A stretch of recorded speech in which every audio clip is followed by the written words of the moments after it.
সফল হওয়ার উপায়। মোহাম্মদ হাবিবুর রহমান। জীবনে সাফল্য লাভের ক্ষেত্রে সৌভাগ্য ও পরিশ্রম দুটি গুরুত্বপূর্ণ উপাদান। কথায় আছে, সাফল্যের ৯০ ভাগ পরিশ্রম আর ১০ ভাগ সৌভাগ্য। প্রখ্যাত বিজ্ঞানী স্যার আইজ্যাক নিউটন বলেছেন, সাফল্যের মাত্র ২ ভাগ প্রতিভা আর বাকি ৯৮ ভাগই হল পরিশ্রম। আবার বলা হয়, সফল হতে ৩০% নিজের ওপর ভরসা করে শুরু করতে হবে।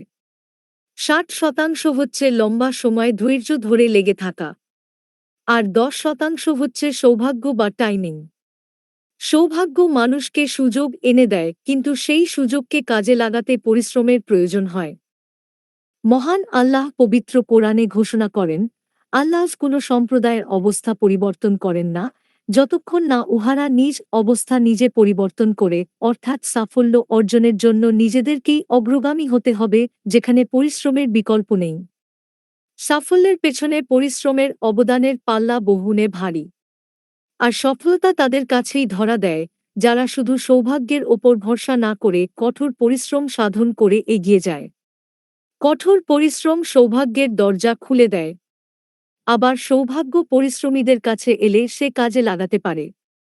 সৌভাগ্য সহায় হলেও পরিশ্রম না করলে তার ফল পাওয়া যায় না। এক্ষেত্রে পরিশ্রম ও সৌভাগ্য পরস্পর পরিপূরক। তাই সফলতার জন্য প্রয়োজন প্রবল ইচ্ছাশক্তি ও কঠোর পরিশ্রম। পরিশ্রম দ্বারাই সফলতা অর্জন করা সম্ভব, যা অলসদের কাছে অলৌকিক মনে হয়। অলসদের হাতিয়ার হল অজুহাত। মেধাবী হলেই সফলতা আসবে এমন কোনো নিশ্চয়তা নাই। সকল মেধাবী সফল নাও হতে পারে, কিন্তু সকল পরিশ্রমী নিশ্চিতভাবে সফল হয়। সফলতা অনেক পরিশ্রমের ফসল। জীবনে যে কেউ সফল ব্যক্তিতে পরিণত হতে পারেন না। যারা জীবনে সফল হয়েছেন তাদের অনেক কাঠখড় পোড়াতে হয়েছে। সাধারণ মানুষের তুলনায় তারা কিছুটা আলাদা হয়ে থাকেন। জীবন পরিচালনার ক্ষেত্রে তারা কিছুটা ভিন্ন বৈশিষ্ট্যের অধিকারী হয়ে থাকেন। সফল হওয়ার কৌশল। এক নির্দিষ্ট লক্ষ্য ছাড়া জীবনের সফলতা অনিশ্চিত। এই মূলমন্ত্রটি সফল ব্যক্তিদের জানা। এ কারণেই জীবনের পথচলার শুরু থেকেই তারা এই মূলমন্ত্রকে অনুসরণ করে আসেন। জীবনে একটা নির্দিষ্ট লক্ষ্য ঠিক করে নেন এবং সেই লক্ষ্য অর্জনের জন্য কাজ করে যান। আর লক্ষ্য অর্জনের নিমিত্তে কঠোর পরিশ্রমই তাদের সফল ব্যক্তিতে পরিণত করে দেয়। ২. আত্মসচেতন। জীবনের সিদ্ধান্তগুলো সঠিক সময়ে সঠিকভাবে নেওয়াটা অনেক বড় ও কঠিন একটি কাজ। আর এই কাজটি করতে কোনো প্রকার দ্বিধাবোধ করেন না সফল ব্যক্তিরা। তারা নিজেদের জীবন সম্পর্কে বেশ সচেতন থাকেন। কোন কাজে ভালো হবে, কোন কাজে মন্দ হবে, এই বিষয়ে সবসময় সচেতন থাকেন। যার ফলে তাদের জীবনে শৃঙ্খলাবোধ কাজ করে এবং তারা সফল হন। ৩. উদ্যোগী মনোভাব। কোনো কাজের জন্য উদ্যোগ গ্রহণের বিষয়টি একেবারে ছেলেখেলা নয়।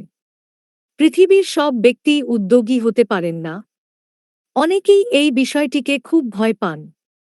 কিন্তু সফল ব্যক্তিরা জীবনের চ্যালেঞ্জ নিতেই বেশি পছন্দ করেন।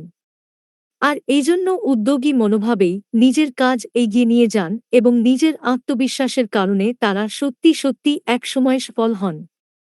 ৪. পরিশ্রমী হওয়া। কথায় আছে, পরিশ্রম সৌভাগ্যের প্রসূতি। বিষয়টি আসলেও সত্যি। পরিশ্রমের বিকল্প নেই। যে যেরকম পরিশ্রম করবে সে অনুযায়ী তার ফল পাবেন। শুধু পরিশ্রমী মানুষকে তার লক্ষ্য পূরণে সাহায্য করে এবং সফল ব্যক্তিতে পরিণত করে। ৫. ধৈর্য। সফলতা মানুষের জীবনের খুবই সূক্ষ্ম একটি বিষয়। জীবনের সফলতা অর্জনের জন্য প্রয়োজন ধৈর্য, ইতিবাচক দৃষ্টিভঙ্গি ও বারবার চেষ্টা চালিয়ে যাওয়া। ঘাত প্রতিঘাত, বাধা ও প্রতিরোধ আসতে পারে, কিন্তু থেমে যাওয়া যাবে না। জীবনের লক্ষ্য অর্জন না হওয়া পর্যন্ত লেগে থাকতে হবে। ৬. নিজেকে নিয়ন্ত্রণ। মানুষের জীবনে খামখেয়ালি ও কৌতূহলবশত অনেক কিছু করতে ইচ্ছা করে, নতুনত্বের স্বাদ পেতে ইচ্ছা করে। বন্ধুবান্ধব অনেকেই বিপদগামী হলেও সফল ব্যক্তিরা এসব বিষয়ে সময় অপচয় করেন না। তারা এসব ক্ষেত্রে নিজেকে নিয়ন্ত্রণ করতে পারেন। প্রতিটি কাজে তারা ভেবেচিন্তে মনোনিবেশ করেন। ৭. স্বার্থত্যাগ। নিজের স্থিরকৃত লক্ষ্যে পেছানোর জন্য নিজের ব্যক্তিগত স্বার্থ, আরাম-আয়েশ ও ক্ষণিকের লাভ ত্যাগ করতে পারেন। সবকিছুর মূলে তারা নিজের লক্ষ্যটিকেই বেশি প্রাধান্য দিয়ে থাকেন। তারা দীর্ঘমেয়াদী সাফল্য ও কল্যাণের দিকে মনোযোগ দেন। ৮. সময় ব্যবস্থাপনা। সময় এমন একটি সম্পদ যা একবার চলে গেলে আর ফিরে আসে না। প্রয়োজন ও অগ্রাধিকার ভিত্তিতে সময়কে পরিকল্পিতভাবে কাজে লাগাতে হবে। সময়কে নষ্ট করলে জীবনে অনেক চাওয়া পাওয়া অপূর্ণ থেকে যাবে। ৯. দক্ষতা উন্নয়ন। প্রতিদিন নতুন কিছু শেখার অভ্যাস মানুষকে দক্ষ করে তোলে। শেখার মাধ্যমে জ্ঞান বাড়ে ও সমস্যা সমাধানের নতুন পথ খুঁজে পাওয়া যায়। এজন্য সময়ের সাথে মানিয়ে নিয়ে পেশাগত ও ব্যক্তিগত দক্ষতা বাড়ানোর জন্য মনোনিবেশ করতে হয়। ১০. সততা ও নৈতিকতা। সততা ও নৈতিকতা শুধুমাত্র ব্যক্তিগত সুনামই বয়ে আনে না, বরং দীর্ঘমেয়াদে সাফল্য অর্জনের জন্য আস্থা ও বিশ্বাস করে তোলে।